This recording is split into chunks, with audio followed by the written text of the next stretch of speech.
আসসালামু আলাইকুম সম্মানিত দর্শক শ্রোতা, কেমন আছেন আপনারা?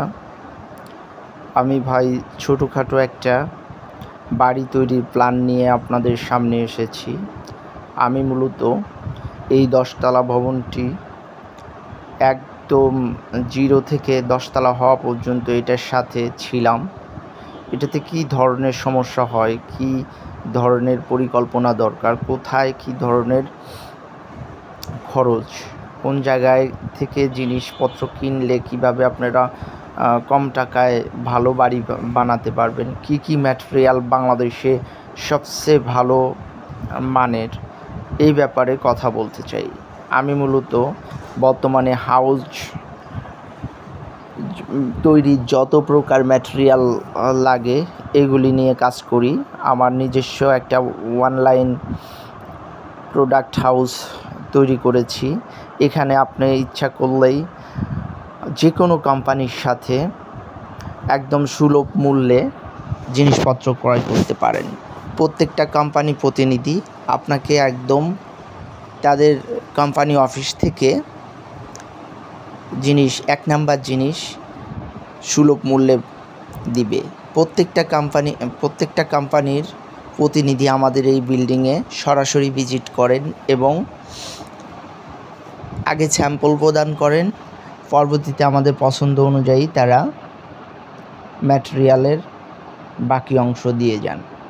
যেমন আমরা এই হোলসিম সিমেন্টের একটা অ্যাম্বাসেডর হিসেবে কাজ করতে পারি। এখানে আমরা পুরা বাড়িটাই হোলসিম সিমেন্টে করেছি, ওদের সাথে আমাদের একটা সাক্ষতা গড়ে উঠেছে। এখন আমরা যে কেবলগুলি ইউজ করব, বিআরবি কেবল, এটাও আমরা সরাসরি কোম্পানির সাথে কথা বলেছি। কোম্পানি 11% ডিসকাউন্টে আমাদের প্রজেক্টে সরাসরি মাল দিতে রাজি হয়েছে। কথা বলেছি একে সিরামিক্সের সাথে আর একের সাথে, ওনারাও ভিজিট করে গেছেন। সামনে হয়তো প্রজেক্ট যখন কন্টিনিউ হয়ে যাবে ওনারা ওনাদের বেস্ট ডিসপ্লে করবেন। আমরা এখান থেকে কোথাও না গিয়ে নিজের ভবনে ডিসকাউন্টে সিরামিক্সের দ্রব্য সামগ্রী আনতে পারবো। হাতেম নামে যে কোম্পানিটা আছে উনি আমাদের শাওয়ার আইটেম যেগুলো স্টিল বডি, এগুলি একদম মোটামুটি একটা সুলভ মূল্যে কোম্পানি রেটে প্রায় দিতে পারবে। আমাদের যেই জেনারেটর পার্কিংস অথবা অন্য কোনো টাইপের যেটা আমরা সিলেকশন করব, মোটামুটি কোম্পানির সাথে কথা হয়েছে, তারা টেন্ডার ড্র করেছে। আমরা যেই ধরনের চাই আমাদের ক্যাপাসিটির ভিতরে এগুলি দিতে পারবে। তাছাড়া এখানে প্রত্যেকটা জায়গা যাতে সুচারুরূপে দেখা যায়, সেখানে কিভাবে আমরা কমিটি গঠন করেছি, কিভাবে কাজগুলি সুচারুরূপে একজন না থাকলে তার অপোজিটে অন্যজন কাজটা করতে পারে, এই সিস্টেমগুলি আপনি আমার সাথে যোগাযোগ করলে জানতে পারবেন। বাড়ি তৈরির একদমই পরিকল্পনা ছাড়া যদি হাত দেন, এটা নাই ওটা নাই, এই ঝামেলা সেই ঝামেলা, হাউকাউ লেগেই থাকবে, কাজ নিরবচ্ছিন্ন হবে না। আপনারা যারা বাড়ি করার কথা চিন্তা করছেন, বিশেষ করে যারা একদমই গাবতলির বালি নিতে চান না, জাহাজে আনে বুড়িগঙ্গার ওয়াশ করা পানি দিয়ে বালি আনলোড করে, যেগুলি পরবর্তীতে বিল্ডিংয়ের, যদি যমুনার বালি 20 বছর যায়, গাবতলির বালি 10 বছর যাবে। এগুলির সাথে কেমিক্যাল মিশ্রিত থাকে, খুব দ্রুত ছেড়ে দেয় এবং ফুলে যায়, লোনা ধরে।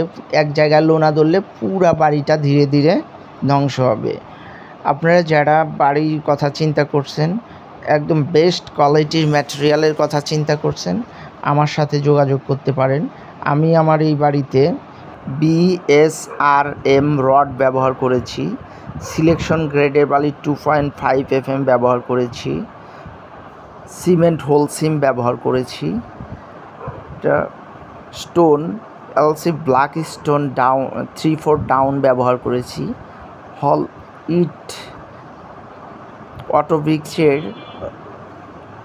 যেগুলি ভালো মানের ইট সেগুলি ব্যবহার করেছি। এই ইটগুলি অরিজিনাল কিনা দেখার জন্যে বুয়েট টেস্টের বিএসটিআই টেস্টের কাগজ নিয়েছি এবং ওখানে চেক করে দেখেছি সঠিক আছে কিনা। তাছাড়া আমরা এখন যেই কাজগুলি করছি এগুলিতে ইলেকট্রিক তার বিআরবি ব্যবহার করব, ফিটিংস A1 ব্যবহার করব, গাজি সিং ব্যবহার করব, হাতেমের যেই ম্যাটেরিয়াল ওই ওয়াশিং পয়েন্টগুলিতে নলকা হয় ওগুলি ব্যবহার করব, শাইন পুকুর অথবা যেগুলি ভালো মানের আছে ওইগুলির যত ফিটিংস আইটেম আছে ব্যবহার করব।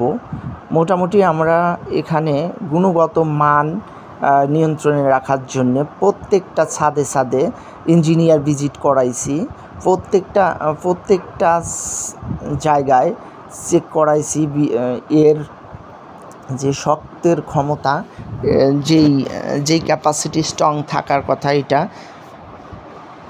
চেক করাই আনছি বুয়েট থেকে। প্রত্যেকটা ফ্ল্যাটের কোনো জায়গায় গ্যাপ আছে কি না, কোনো জায়গায় ওয়েস্ট হচ্ছে কি না স্পেস, এগুলি সবসময় সার্বক্ষণিক আমরা দেখাশোনা করছি। আমরা এখানে কাজ ভালোভাবে করার জন্যে সাইড ইঞ্জিনিয়ার নিয়োগ দিয়েছি। তাছাড়া যে কোম্পানির সাথে আমরা চুক্তি করে কাজ করাইছি তাদেরও একটা সাইড ইঞ্জিনিয়ার ছিল। সাইড মেন কোম্পানির আন্ডারে সাপ্লি আর একটা কোম্পানি এই কাজের মিস্ত্রি ছিল, সে অনেক দক্ষ ছিল এবং কাজ কখনো ভুল করলে সাথে সাথে সেটার কিভাবে সলিউশন করা যায়। যেমন 2-1বার আমাদের যখন ছাদ তৈরি হয়েছে বৃষ্টিতে ধরেছে, এই বৃষ্টি আমরা মনে করেছি যে এটা ড্যাম হয়ে গেছে কিনা, সাথে সাথে ইঞ্জিনিয়ার এনেছি এবং ওগুলি রিপেয়ারের জন্য সিমেন্ট গুলে ওখানে প্রলেপ দেওয়া হয়েছে যাতে পরবর্তীতে কোনো ধরনের লিকেজ না হয়, কোনো প্রকার রিস্ক নেওয়া হয় নাই। তারপরে যেই সমস্যাগুলি নিজেরা সলিউশন করতে সমস্যা হচ্ছে, যেমন এক একটা রুম ডিসপ্লে এদিক সেদিক করতে, এটা আমাদের যে ম্যানেজিং কমিটি আছে তারা সবাই মিলে রুম দেখে অবজারভেশন করে এটা এদিক নিলে কি হয়, ওই দিক নিলে কি হয় চিন্তা ভাবনা করে ইঞ্জিনিয়ারের সাথে কোঅপারেশন করে টুকটাক ড্রয়িং থেকে 1 ফিট 2 ফিট হয়তো কমানো হয়েছে, কোথাও বাড়ানো হয়েছে 4 ইঞ্চি 2 ইঞ্চি। যেমন ওয়াশরুমগুলি এগুলি ছিল 5 ফিট 7 ফিট, এগুলি একটু 1/2 ইঞ্চি কমায়া রুম বড় করা হয়েছে। আবার কিছু রুম বারান্দা ছোট ছিল, এগুলি 1 ফিট করে বারান্দা বাড়ানো হয়েছে। মোটামুটি আমরা সবাই মিলে টিম ওয়ার্ক করছি, যে কাজগুলি যেখানে প্রবলেম আছে চোখে ধরা পড়ছে সেগুলো এখানে রিপেয়ার করা হয়েছে। আর যারা আমাদের কিছু সদস্য দেশের বাইরেও থাকে তারা অনেক সময় ভিডিও দেওয়া হয়েছে, ভিডিওর অনুযায়ী যদি কোনো প্রবলেম কিছু বলছে ওগুলি আমরা সাথে সাথে ইঞ্জিনিয়ার সহ চেঞ্জ করার চেষ্টা করছি অবস্থা, অথবা ওইটা বিকল্প কি করা যায় সেই সিস্টেমটা করছি। বিশেষ করে লাস্টের দিকে এসে কাঠের একটা বিষয় ছিল, কাঠ ছিল আমাদের বার্মাটিক সেগুন, কিন্তু বার্মাটিক সেগুন বার্মা থেকে বর্তমানে আসতেছে না, 18-19 হাজার টাকা সিএফটি হওয়ার কারণে এই কাঠ নিয়ে একটু ঝামেলা হয়েছে। এই কাঠটা আমরা চেঞ্জ করে বাংলাদেশি সেগুন লাগাইছি, যাতে আমাদের যে চুক্তি ছিল 1670 টাকা সেখান থেকে দ্রব্যমূল্য দাম বাড়াতে 1900 টাকা হয়েছে, সেটার ভিতরে যাতে রাখতে পারি এই জন্যে এই সিস্টেম করা হয়েছে। কিন্তু বেশিরভাগ সময়ে এই সিস্টেমগুলি চাইতেও বেশি টাকা এক্সিট করছে। আমরা ধারণা করেছিলাম যে 34-35 লাখ টাকায় হয়তো জমি সহ যারা প্রথম থেকে আসছি বিল্ডিং হাতে পাবো। এখন মনে হচ্ছে না যে আমরা 36-37 ইভেন কি ভিতরের কাজ যদি আমরা এককভাবে ছেড়ে দেই 40 লাখ টাকা করে এক একটার খরচ হতে পারে। তো যে পরিকল্পনা অনুযায়ী কাজ করবেন সেটার দাম সঠিক ভাবে রাখা এবং প্রত্যেক সময় মার্কেট ভিজিট করা, কোম্পানিদের সাথে লিঙ্ক রাখা যে কত টাকা চলছে, যারা বাজার করছে তারা তাদের সাথে সহযোগিতা করা, কোনো দাম জানলে জানানো, কম বেশি করা। সেক্ষেত্রে আপনাদের গ্রুপ ওয়ার্কিং যদি করেন 2 টাকা হলেও বাঁচবে। কিন্তু সবাই যদি চুপচাপ বসে থাকেন, কেউ যদি কোনো ধরনের সাজেস্ট অথবা কোনো কিছুতে বাজার ঘাট সম্বন্ধে আইডিয়া না দেন, ম্যাটেরিয়ালের গুণগত মান, আপনি হয়তো একটা জিনিস ভালো জানেন সেটাও যদি শেয়ার না করেন তাহলে গ্রুপ ওয়ার্কিংগুলি ওভাবে করা যায় না। তো আমার অনুরোধ থাকবে যারা আমাদের মতো শেয়ারে বাড়ি করবেন, ঝই ঝামেলা থাকবে, এগুলি মিটায়াই বাড়ি তুলতে হবে। বাড়ির জন্যে যাদের খুবই চিন্তা যে আমরা ঢাকা শহরে থাকতে চাই, আমাদের বিল্ডিং ভিজিট করতে পারেন।